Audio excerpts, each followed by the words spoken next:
দিল্লির supreme court থেকে এমন এক রায় এসেছে যা শুধু পশ্চিমবঙ্গের রাজনীতিই নয়, গোটা দেশের ভবিষ্যতের রাজনৈতিক মানচিত্র বদলে দিতে পারে। কিন্তু সেই রায়ের প্রভাব সবচেয়ে বেশি পড়তে চলেছে ঠিক কার ওপর? যারা গত কয়েক মাস ধরে দল ছেড়ে নতুন দলে নাম লেখানোর জন্য রাস্তায় নেমেছিলেন, তাদের কি আবার এবার সাংসদ বা বিধায়কের পদ হারানোর আশঙ্কা ঘনিয়ে এসেছে?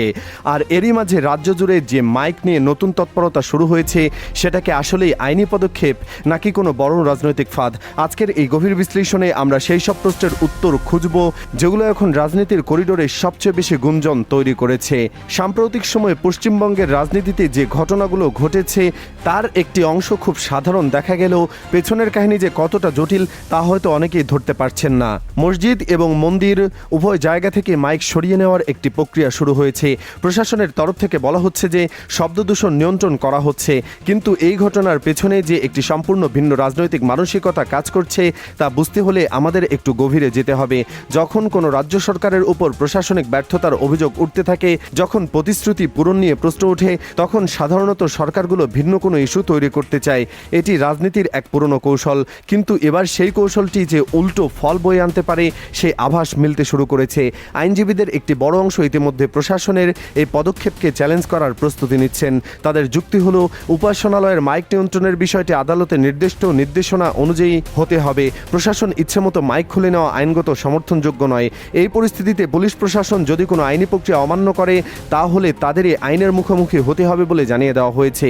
এর মানে দাঁড়াচ্ছে মাইক ইস্যুটি এখন আর শুধু শব্দ দূষণের বিষয় নয়, এটি দ্রুত একটি আইনি লড়াইয়ে পরিণত হতে চলেছে। কিন্তু আসল খেলা তো এখানেই শেষ নয়।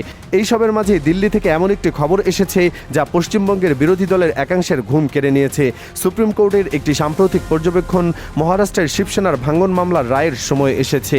সেখানে শীর্ষ আদালতে স্পষ্ট করে দিয়ে বলা হয়েছে যে কোনো বিধানসভা বা লোকসভায় দলের বিধায়ক বা সংসদের সংখ্যাগরিষ্ঠতার উপর ভিত্তি করে এটা সিদ্ধ করা যাবে না যে তারাই আসল দল। আসল দল কে সেটা নির্ধারণ করবে রাজনৈতিক দলের সাংগঠনিক কাঠামো। এই একটি লাইনই এখন পশ্চিমবঙ্গের রাজনীতির জন্য একটি বড় টাইম বোম হয়ে দাঁড়িয়েছে। আমরা যদি বাংলার প্রেক্ষাপটে এই রায়টি বিশ্লেষণ করি, তাহলে ছবিটা বেশ পরিষ্কার হয়ে যায়। গত লোকসভা নির্বাচনের পর যেসব সাংসদ তৃণমূলের কংগ্রেসের টিকিট জিতে দল ছেড়ে এনডিএ শিবিরে যোগ দিয়েছেন, তারা কিন্তু দাবি করেননি যে তারাই আসল তৃণমূল। তারা সরাসরি একটি নতুন দলে যোগ দিয়েছেন। সুপ্রিম কোর্টের এই নজির বা পূর্বাপেক্ষা চিন্তা করলে তাদের সাংসদ পদ বাতিল হওয়ার ঝুঁকি এখন অনেক বেশি, কারণ তারা যে ভোট পেয়েছিলেন সেটা কোনো নতুন দলের পক্ষে নয়, একটি নির্দিষ্ট রাজনৈতিক দলের প্রতীকে পেয়েছিলেন। নৈতিকতার দিক থেকে এটা যে কতটা প্রশ্নবিদ্ধ তা নিয়ে রাজনৈতিক বিশ্লেষকরা ইতিমধ্যে অনেক কথা বলেছেন। ভোটাররা যখন কাউকে বিজেপি বিরোধী ভোট দিয়ে জেতান, তখন সেই নেতারা জিতে গিয়ে ঠিক সেই বিজেপির শরণেই গিয়ে থাকেন। এটা গণতন্ত্রের মূল চেতনার সাথে যে কতটা বেমানান তা ভোটাররা বুঝতে পারছেন। আর যারা বিধানসভায় দল ছেড়েছেন তাদের অবস্থা আরও জটিল। তারা দল ছেড়ে বেরিয়ে এসে দাবি করছেন যে বিধানসভায় তাদের সংখ্যাগরিষ্ঠতা আছে বলে তারাই আসল তৃণমূল। কিন্তু সুপ্রিম কোর্ট যে যুগান্তকারী মন্তব্য করেছে তার আলোকে এই দাবিটি ধুয়ে যাওয়ার সম্ভাবনাই বেশি, কারণ আদালত বলে দিয়েছে পরিষদীয় দলের সংখ্যাগরিষ্ঠতা নিয়ে দলের মালিকানা দাবি করা যাবে না। দলের মালিকানা থাকবে সেই সাংগঠনিক কমিটির হাতে যেখানে দলের চেয়ারপারসনের নেতৃত্বে কাজ করে। এর মানে স্পষ্ট, যারা দল ছেড়ে নতুন শিবিরে গেছেন তাদের বিধায়ক পদ থেকে এখন গভীর সংকট তৈরি হয়েছে। এমনকি নির্বাচন কমিশনও যদি সুপ্রিম কোর্টের এই পর্যবেক্ষণকে মান্যতা দেয়, তবে দলের নাম বা প্রতীক নিয়ে যাদের দাবি সেটাও খারিজ হতে পারে। এখন প্রশ্ন হলো, এইসব রাজনৈতিক অস্থিরতার মাঝে সাধারণ মানুষের কি হবে? একদিকে যখন মানুষের দৈনন্দিন সমস্যাগুলো দ্রুত সমাধান হচ্ছে না, তখন অন্যদিকে ধর্মীয় অনুভূতিকে কেন্দ্র করে বারবার নতুন বিতর্ক তৈরি হচ্ছে। মানুষ যখন চাকরির আর ভাতা নিয়ে দুশ্চিন্তায় ভুগছে, ঠিক তখনই মাইক নিয়ে যে অবস্থার সৃষ্টি হচ্ছে তার সমাজে এক ধরনের অস্থিরতা ছড়াচ্ছে। একটি নির্দিষ্ট সম্প্রদায় যখন মনে করতে শুরু করে যে তাদের উপর আইনের মাধ্যমে চাপ সৃষ্টি করা হচ্ছে, তখন সেই হতাশা থেকে সমাজে কী ধরনের প্রতিক্রিয়া আসতে পারে তা নিয়ে রাজনৈতিক দলগুলোর অত্যন্ত সতর্ক থাকতে হবে। ইতিহাস সাক্ষী, যে সম্প্রদায়কে চরমভাবে কোণঠাসা করার চেষ্টা শেষ পর্যন্ত সমাজে বিভাজন আর সহিংসতায় ডেকে আনে। এখন একটি গুরুত্বপূর্ণ প্রশ্ন হলো, বিরোধী দলের এই অস্তিত্ব সংকটের ফাঁদ থেকে তারা কি বেরিয়ে আসতে পারবে, নাকি আগামী কয়েক মাসের মধ্যে আইনি লড়াইয়ে তাদের প্রতিনিধিত্ব শূন্য হয়ে যাবে?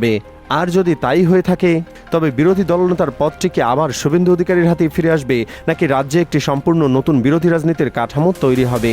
এটাই এখন সবচেয়ে বড় প্রশ্ন। সুপ্রিম কোর্টে এই পর্যবেক্ষণের কেবল একটি রায় নয়, এটি ভবিষ্যতের রাজনীতির জন্য একটি নজির স্থাপন করেছে। এর ফলে দেশের যে কোনো রাজ্যে যে কোনো দলের নেতা যখন দল ছেড়ে যাবেন তখন তাদের আগে ভাবতে হবে যে সাংগঠনিক কাঠামোর বাইরে গিয়ে তারা টিকতে পারবেন কিনা। গোটা বিষয়টি এখন একটি চমকপ্রদ মোড় নিতে বসেছে। একদিকে রাজ্য সরকার মাইক ইস্যুতে আইনজীবীদের চ্যালেঞ্জের মুখে পড়তে চলেছে, অন্যদিকে বিরোধী শিবিরের একাংশ সুপ্রিম কোর্টের রায়ের কারণে নিজেদের অস্তিত্ব নিয়ে লড়াইয়ে পড়তে যাচ্ছে। এই দুই সংঘাতের মাঝখানে সাধারণ মানুষ কিন্তু খুব স্পষ্ট একটি বার্তা পেতে শুরু করেছে।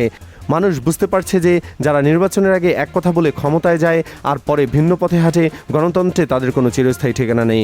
আপনার কি মনে হয় সুপ্রিম কোর্টের এই নজিরবিহীন পর্যবেক্ষণের পর দলের এই সংস্কৃতিতে বড় ধরনের পরিবর্তন আসবে? আর মাইক নিয়ে যে নতুন তৎপরতা শুরু হয়েছে তার আসল উদ্দেশ্যই কি? আসলেই কি শব্দদূষণ রোধ করা, নাকি এটি কোনো বড় রাজনৈতিক ডামাডোলের অংশ? কমেন্ট সেকশনে এসে আপনার মতামত জানান, কারণ এই প্রশ্নগুলোর উত্তর খুঁজে বের করাটা এখন আপনাদের হাতেই।